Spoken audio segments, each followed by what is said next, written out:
حضور پر نور شافع یوم النشور صلی اللہ تعالیٰ علیہ وآلہ وبارک وسلم نے ارشاد فرمایا کہ 3 چیزیں اصل ایمان میں سے ہیں، یعنی ایمان کی جڑ ہیں۔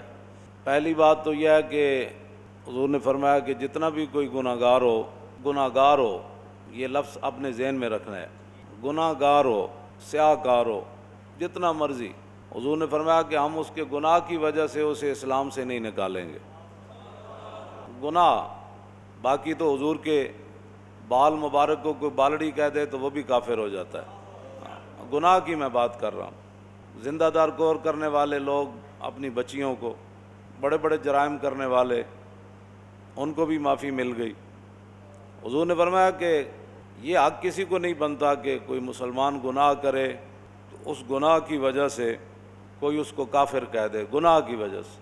نمبر 1، اس کا معنی یہ نہیں ہے کہ بندہ گناہ پر جری ہو جائے، ہاں، گناہ ہی ہے، گناہ ہی ہے، کہ اس کا معنی یہ نہیں ہے کہ پھر کوئی سن کر یہ چلا جائے تو لو جی بندہ، تو ممکن ہے وہ گناہ اس کو کفر تک لے جائے، پھر اس واسطے گناہ ہی ہے، اس پر جری نہیں ہونا۔ دوسرا، حضور نے فرمایا کہ جب سے اللہ رب العالمین نے مجھے جہاد کا حکم دیا اس وقت سے جہاد جاری ہے۔ کسی عادل کا عدل اور کسی ظالم کا ظلم، 2 باتیں، کسی عادل کا عدل اور کسی ظالم کا ظلم اس جہاد کو ختم نہیں کر سکے گا۔ ہاں جی، اس جہاد کو، بس جہاد ہی ہے۔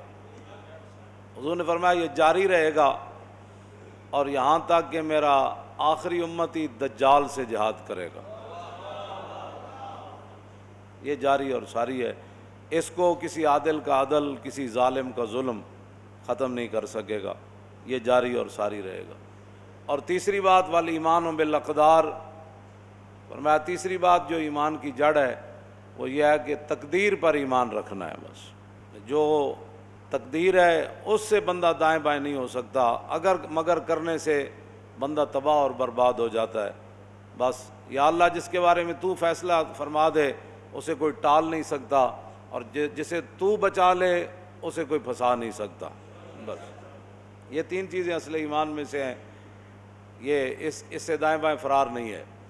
پچھلے جمعے سے گزشتہ جمعے میں نے یہ حدیث پاک بیان کی تھی کہ نبی علیہ الصلوۃ والسلام نے فرمایا کہ امت کی تباہی بربادی ہو جائے گی، ذلت چھا جائے گی۔ اب پوری امت مسلمہ پر ذلت چھائی ہوئی ہے، ہاں، پوری ذلت۔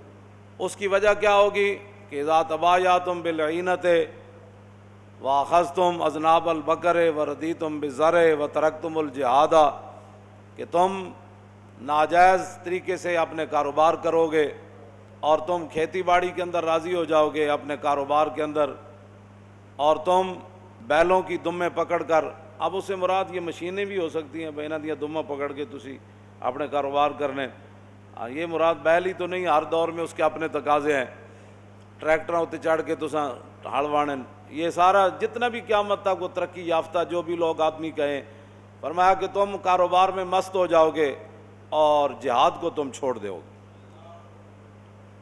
اب آپ بتائیں بھائی، جہاد پوری امت مسلمہ کے اندر کون جہاد کر رہا ہے؟ کوئی بھی نہیں کر رہا، بلکہ جہاد کو انگریزوں نے پہلی گالی بنا دیا۔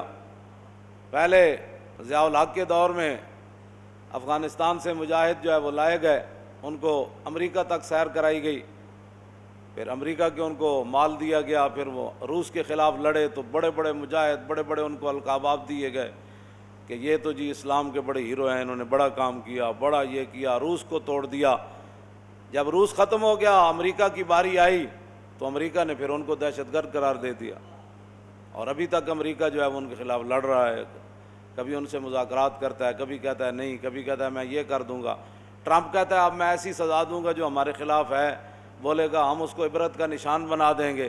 میں نے کہا اس سے پہلے اللہ تجھے عبرت کا نشان بنا دے گا۔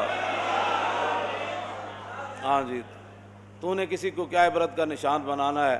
عبرت کا نشان تو وہ مالک ہی تجھے بنائے گا، تیری نسلوں کو بھی بنائے گا، تیری سلطنت کو ٹکڑے ٹکڑے فرما دے گا، اور تیرے اوپر اللہ اپنا عذاب نازل کرے گا، تیرے ساتھ جو کھڑے ہیں ان پر بھی اللہ عذاب نازل کرے گا۔ ہاں، یہ تو اس کے اپنے فیصلے ہیں، اس نے کب تجھے تباہ اور برباد کرنا ہے۔ روس والے بھی کہتے تھے کہ ہم تو فضائیں جو ہیں وہ بھی چھان کر آ گئے ہیں، وہاں ہمیں اللہ نظر نہیں آیا۔ وہ اتنے مغرور تھے، وہ اللہ کا انکار کرتے تھے روس والے۔ وہ ان کا ایک صدر کا بیان آیا تھا، اس نے کہا ہم نے تو فضائیں بھی چھان ماری، جب وہ پورے بدماش تھا اس وقت کی میں بات کر رہا ہوں، بعد میں تو پھر وہ ذلیل ہوا۔ تو لیکن وہی روسی تھے جو فضاؤں کو تو چھان آئے تھے کہ ان کو وہاں رب کی قدرت نہ ملی، لیکن وہ جب بھوکے ہوئے تو کوڑا کرکٹ کے ڈھیروں سے وہ روزی کھا رہے تھے، تلاش کر رہے۔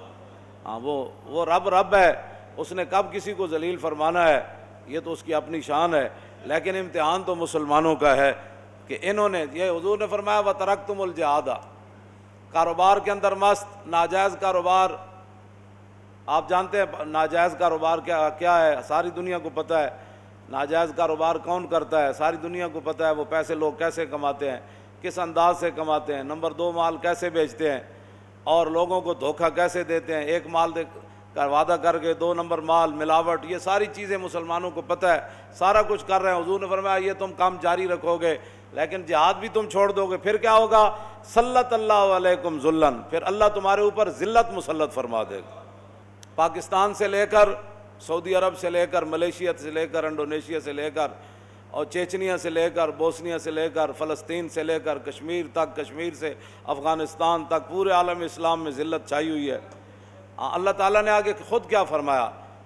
ثم لا ينزعه، اللہ اس ذلت کو کبھی بھی ختم نہیں فرمائے گا، ختم اللہ نہیں فرمانی ہے۔ امریکہ کے قرضے سے پاکستان کی ذلت نہیں ختم ہونی، نہ پاکستان کے قرضے اتنے ہیں، نہ اس کی معیشت ٹھیک ہونی ہے، نہ امریکی بیڑے آئیں گے تو پاکستان جو ہے کشمیر پر اپنا بدلہ لینے کے لیے جائے گا۔ وہ 71 میں بھی بیڑا جو ہے وہ سمندر میں ہی کھڑا رہا اور مشرقی پاکستان سے جدا ہو گیا، اور 93,000 فوج جو ہے وہ قید ہو گئی، اور جو کچھ ہوا ساری دنیا کے سامنے ہے۔ تو فرمایا اس ذلت کو رب فرماتا ہے وہ رب نہیں ختم کرے گا، مخلوق کیا ختم کر سکتی ہے کسی کی ذلت کو؟ رب اس ذلت کو کبھی بھی ختم نہیں کرے گا، یہ اعلان ہے رب کا۔ حضور نے فرمایا، حضور نے اپنی زبان اقدس سے فرمایا کیسے ذلت ختم ہوگی؟ حتی ترجعوا الی دینکم، یہاں تک کہ تم اپنے دین کی طرف واپس آ جاؤ۔ مزید ویڈیوز اور اپڈیٹس کے لیے یوٹیوب پر علامہ Khadim Hussain Rizvi official channel subscribe کریں اور بیل آئیکن پر بھی کلک کریں۔